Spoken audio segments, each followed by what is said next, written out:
I'd say the biggest change has been the amount of circulation. The Mount Vernon Register News now has, I think when I started here, each paper had a circulation of about less than 1,000, and now the Register News is about 12,005. 12,005, the latest. Counting Egg Day.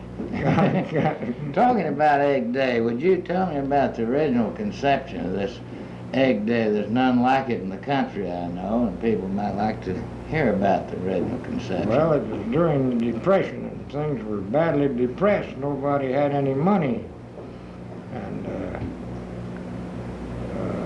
come the time I conceived the idea that everybody, all the farmers then, and people that lived out, even weren't farmers that lived out of town, had a big flock of chickens.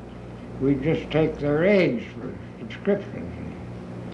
I didn't think the thing would go over so big, but we tried it, and they just came in with eggs and eggs and eggs and swamped us with them.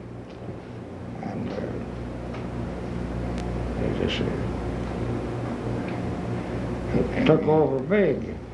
I know this year we took in over 2,000 subscribers on the 2 days on Egg Day, which was the biggest. This was the 39th annual Egg Day. You said 39 years? 39 years of this Egg Day.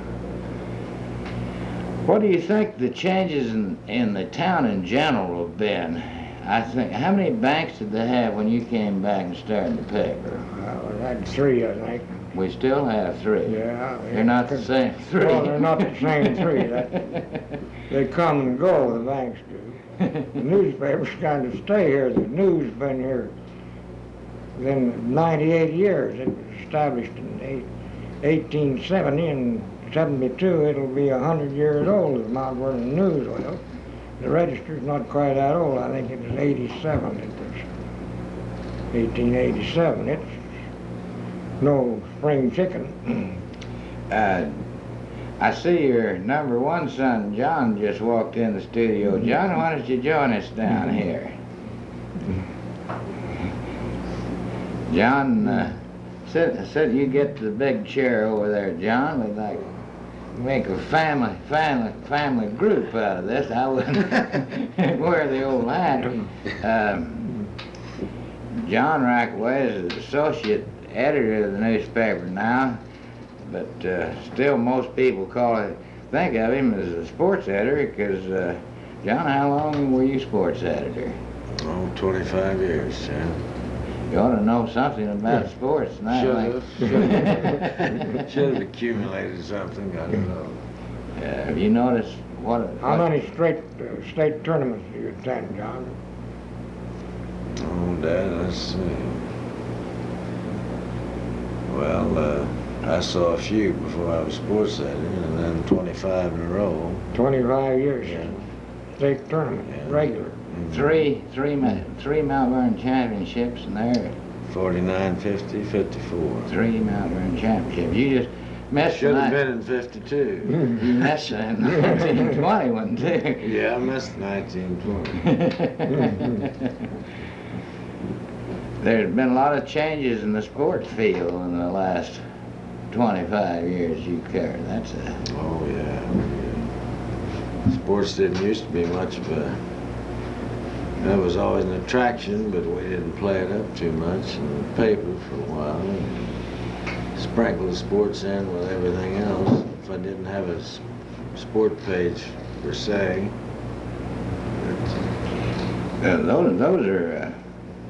I've looked through the files. Of course, I'm not indicating I wasn't around here 25 years ago. I've looked through the files previous to 25, 30, and 40 years ago. The sport page was usually just a inset between Arbuckle Coffee and who were some of your other good advertisers at that time, Dad? Well, we used to have a lot of patent medicine ads, all kinds of cure-alls. Good for man or beast. Cure every known ailment. I would imagine that some of those old patent medicines, they talk about drugs today, that some of that old patent medicine was practically 100% narcotics, weren't they? You had a little drugstore experience in your Yes. younger days. Peruna used to sell a tonic called Peruna, and the common name of that was Methodist whiskey. It was nothing but a cheap brand of whiskey. A lot of people used to take that tonic and if they were taking a medicine, they was drinking a cheap brand of whiskey, what they were drinking. You just bloated some shallow townships there in Spring Garden. Just lost all our Spring Garden listeners. I had one thing there. When they passed that pure food and drug law, which made them brand stuff what they was, they had a soothing syrup, Old Mother Winslow's soothing syrup. Beautiful picture of an old lady there, saintly looking old lady, Mother Winslow's soothing syrup. Come out to find out there wasn't a darn thing in it but opium. That soothed you down That soothed the little babies, yeah. Lady get a bellyache and give him a great big slug of opium. Well, I'll take care of it. That soothed them, that quieted them, yeah. Quiet anybody. We were talking about sports a while ago, and about John being sports editor for 25 years. Weren't you on the first Mount Vernon basketball team, or was it the first football team? Oh, the first basketball team. I'm not the first football. I was the first on the first basketball team. The lady coach? No, we had a lady referee on it. We played a game in Benton, and darned if they didn't let them have their referee and their coach, a woman, they just started. Lady referee. She run over and tagged me and says, "You pushed him." I said very sarcastically, "I did. Double foul." All I said was, "I did." What was your inflection there? You pushed him. Well, we're about back to that stage. You've gone, John, Yeah. went through 25 years, and then they're back to the stage now if you push somebody. Oh, they run basketball, as far as I'm concerned, with a strict rules where you touch a man. Oh, they ought to have more body contact in the game, as long as they're not holding or slugging or anything like that. If you run into a man, call a foul on you. Why? You look like it back in the rugged days. Oh, anything goes. So you don't start choking them. That's not going to be any choking or any slugging or holding. You could choke a little in football on your Oh, day, yeah. as long as choking wasn't outlawed. Well, in the line, anything goes in the line, you can't see what goes on there. We just had one official, and he didn't always make it to the games, I understand, sometimes without the aid of officials at all. What do you predict to the future of Mount Vernon in the next 50 years? There's a good question. I wouldn't even try to guess. Huh? I wouldn't even try to guess. You think it'll be as fouled up as the last 50? I don't. We've had a lot of ups and downs here. We lost the biggest industry in southern Illinois, Mount Vernon Car Company. It just blew it around here. Incompetent management and incompetent union business.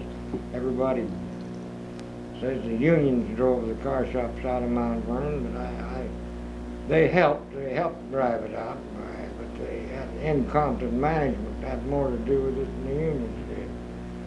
When Mount Arthur's died, they got rid of it. Incompetent fellows in there trying to run a big industry like that. It takes a lot of management to run a thing like that. They didn't have it. What was their top employment? When was it? Oh, I don't know. I think they've been up as high as 2,000 men down there. Over 2,000 men. An industry that employs 2,000 men, that majority of them are married men, that means supporting 2,000 families. And of course, railroads in general are in bad shape. Of course, there's still a great need for Freight cars, they still run there. They They can't build freight cars now. And they could build them down there at one time. That got to... They cut us off the air just as we was getting good.